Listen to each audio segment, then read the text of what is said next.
Hi,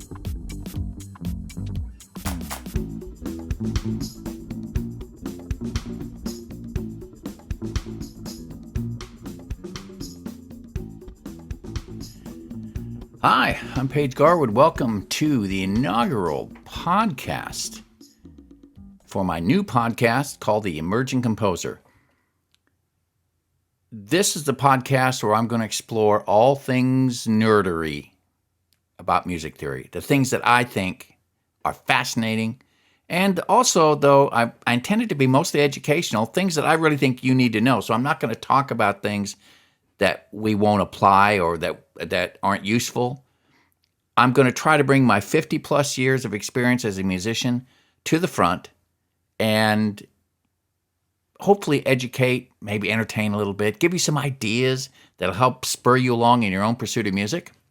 And so I thought for today's very first episode, I would present a podcast titled Older Me to Younger Me. I want to explore what I would have said to me if I ran into me, the younger me now.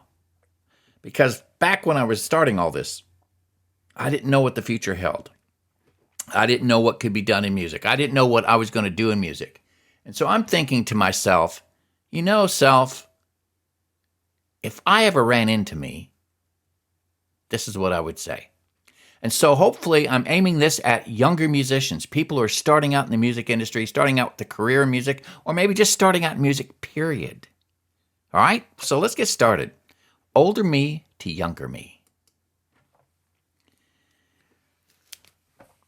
By the way, you can find this podcast episode, the written transcription part of it, on my website, emergingcomposer.com. Let's get started. Older me to younger me. Now, when I wrote this, it was 2 years ago, and I was 65 at this time. So I am soon to turn 65 years of age. I've applied for Social Security. I have embraced Medicare. And due to health conditions, I've pretty much retired from active playing. I'm a bassist guitarist. Having been at home fairly constantly this last year, and this is at the beginning of the pandemic, due to the pandemic and my health concerns, I've had a lot of time to reflect on what I think is important. And I've had a good deal of time to look back in my life and tally up what I did right, what I did that could have been done better. Let's get a couple things out of the way first. The most important things I got right have to do with the woman I married and the children we raised. Those things I nailed. I want to let you know up front, as the rest of this will not be a family advice episode, but everything I will speak to is laid on a foundation of a wife, children, and grandchildren that love me and believe in me, and the God who has found me and saved me. I'm unabashedly a Christian, and that tradition frames my every thought and deed. One further contextual note. I've been teaching private music lessons full-time since 2000. Much of what you will read in this section will come from conversations and experiences I've had with various students throughout these last 20-some-odd years. Number one, this is a big deal. Take the time to do the work while you have time to do the work. This is one thing I tell any of my students who say they want to be really good. While you're in middle school, high school, college, you have much more time you can devote to upping your music game than you'll have once you're out of school. Real life is going to come at you like a freight train.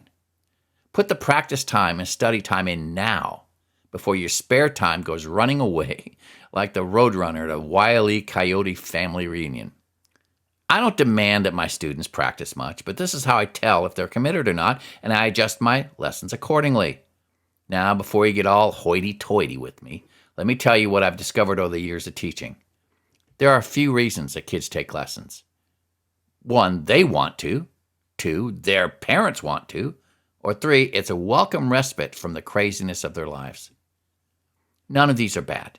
When I figure out which one of these categories a student falls into, I adjust the lesson and the workload accordingly, and I adjust my expectations accordingly. You just cannot use a cookie-cutter approach to teaching music, right? It's a highly individualized art form, not a cookie-cutter, everybody does the same thing art form. Me? Well, I wanted to learn. And it was a respite from the craziness in my life. I spent several hours a day playing the guitar the first few years I had a guitar in my hands. I no longer have several hours a day to devote to practicing anymore. It's that thing called real life. So the time spent as a young student practicing has paid off. I took advantage of the time when I had the time.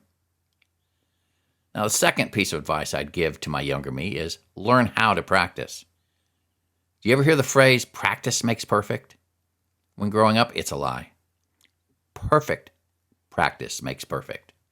When I was at the Armed Forces School of Music in 1975 to 1976, there were 5 bassists in the program at that time. Of those 5 bassists, I was the 5th best bassist when we started. You can do the math.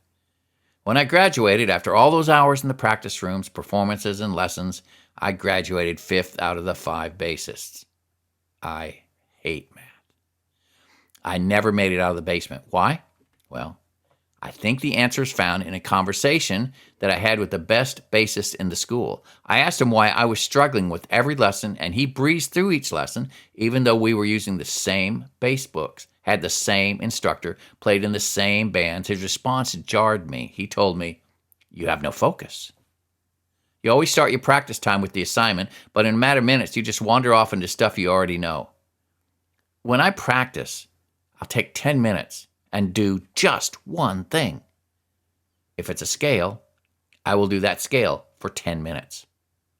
In that 10 minutes, I will probably play that scale 80 to 90 times. I will own that scale after 10 minutes. The second 10 minutes, I'll do another thing he wants me to work on. The third 10 minutes, I'll devote to another thing, etc. For 10 minutes at a time, I'm focused on one thing. Until you get that, you will always be in the basement.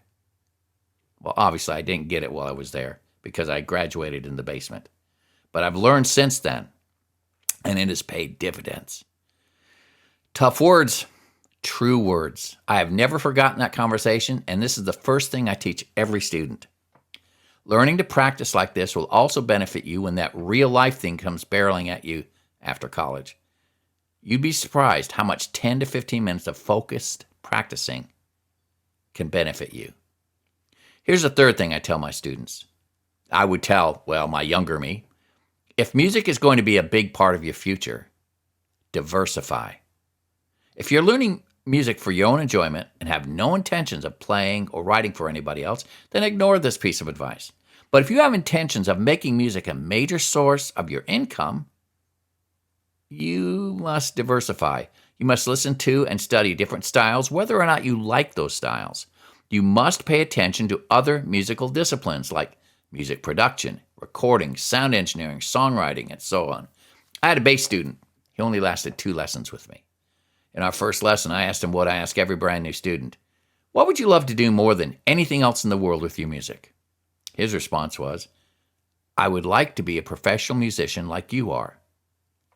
And the ensuing conversation went more or less like this. Me. All right, let's look at some Southern rock bands and learn some of their tunes first. Him. I hate Southern rock. Oh. Well, let's look at some blues bands then. Him. I hate the blues. I think you can see where this is going. I covered all the genres that you would hear in a pop and rock and blues world. Our world, the world we live in. His response was the same. They hated whatever the genre was. I then asked him, what music do you like? He responded, I like thrash metal. I just stared at him for a minute and I said, thrash metal's fine, but you said you wanted to make a living as a musician, and you have to realize that you are deep in the heart of Dixie, and yet you say you will not play any of the music that people in this part of the country love to hear. He only took 2 lessons with me and then he was gone.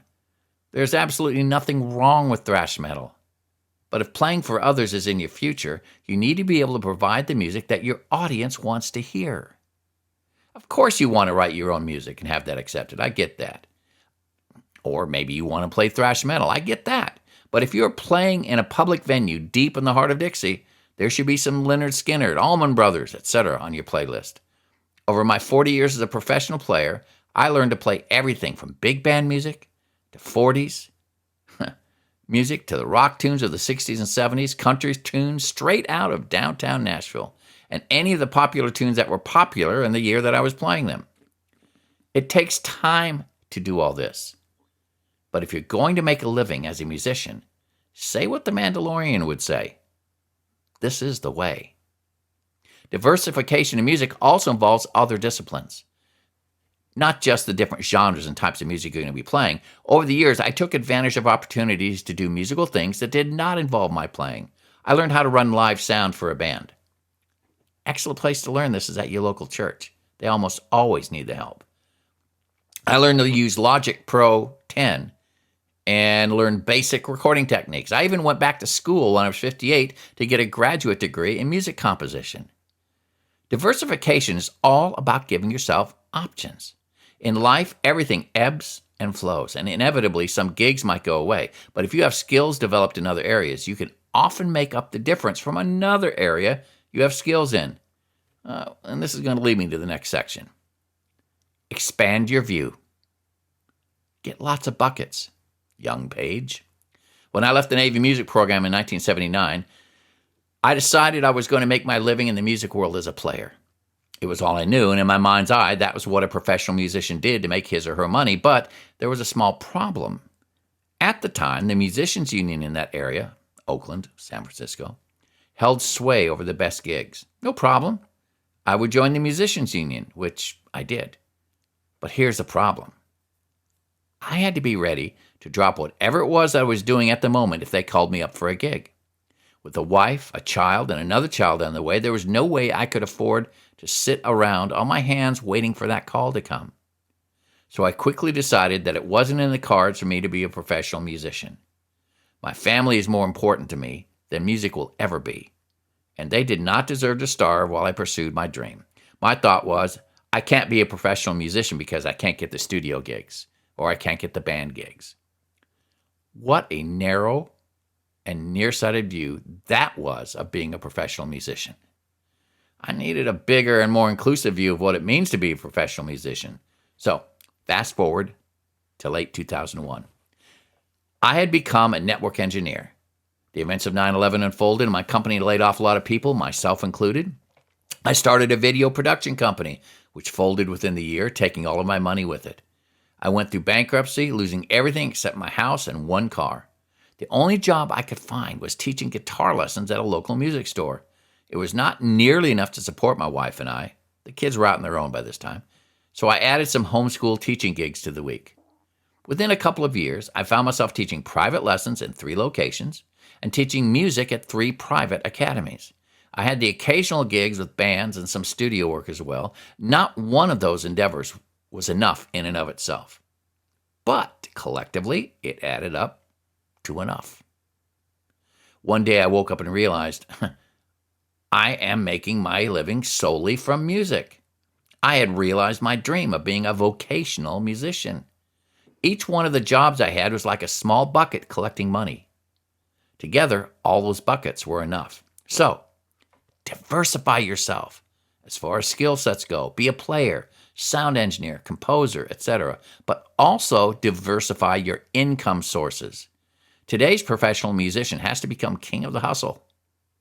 My view of what a professional musician looks like today is much bigger than the one I had back in 1979.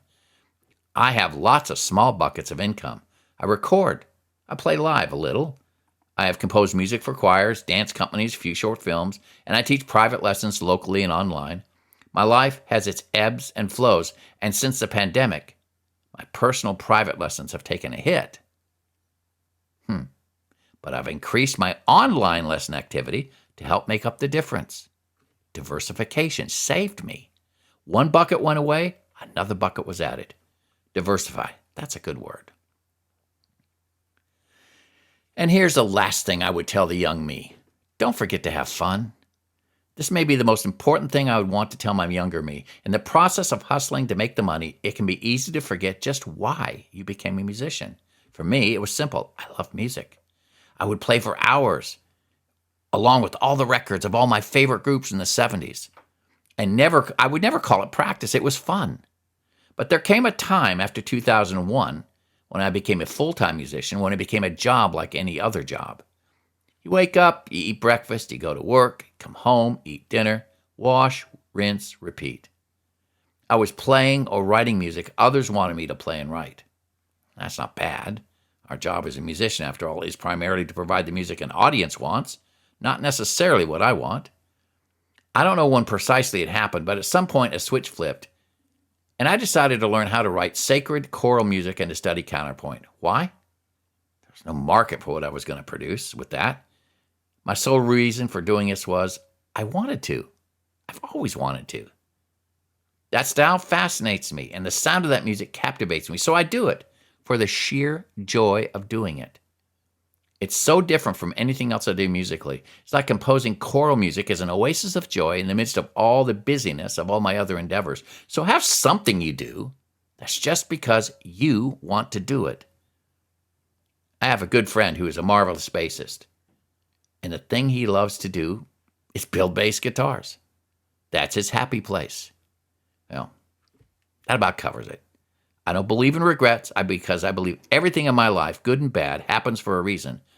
Everything I've experienced and seen throughout the years has molded me to be the person I am right now. And I like this version of me. Having said that, though, there are things I wish I could have known, which I have enumerated here. These are the things I tell any of my students who are considering music as a career. So let me just repeat them one at a time, real quick. The first thing I would tell my younger me, well, take the time to do the work while you have time to do the work. Number 2, learn how to practice. Focus, focus, focus. Number 3, diversify. Diversify the kinds of music you learn, the genres, the types of music you'll be playing. But also diversify your skill set in the sense that to get outside of just the playing world. Learn to run sound. Maybe learn to write music. Learn to operate Logic Pro or Pro Tools, some kind of computer software program that will allow you to do things for other people. There's money there. Number 4, expand your view and get lots of buckets. Kind of along the same lines as diversification. I used to think that being a professional musician was just gigging, but nowadays I compose music for different organizations, people, plays. I even did a short film fairly recently. I composed music and narrated for an audiobook. I have private lessons that I teach virtually online and at my church. I have other opportunities that are coming available to me. Seems like right and left. Little things, none of them paying everything, but altogether it makes a really nice little living, and I'm not really stressing. I'm not working more than 40 hours a week, and most of it's at home. Come on, how good is that? And the last thing, remember to have fun. Find something to do musically that's just because. I talked here about I learned to compose music because it's fun for me. Another thing I'm doing is I'm learning classic guitar solos from my favorite songs from the 70s. The guitar solo from Sweet Child of Mine, the guitar solo from Sweet Home Alabama, the guitar solo from Smoke on the Water. All these classic tunes I grew up listening to. I'm having fun learning them. Am I going to play them? No, not in public. But I don't care. It's fun. Find something that's fun to do in music, to keep that spark alive in you so that you don't get sick of it. All right, that's a good place to stop. Mr. G out. Have a great day, y'all. Bye-bye.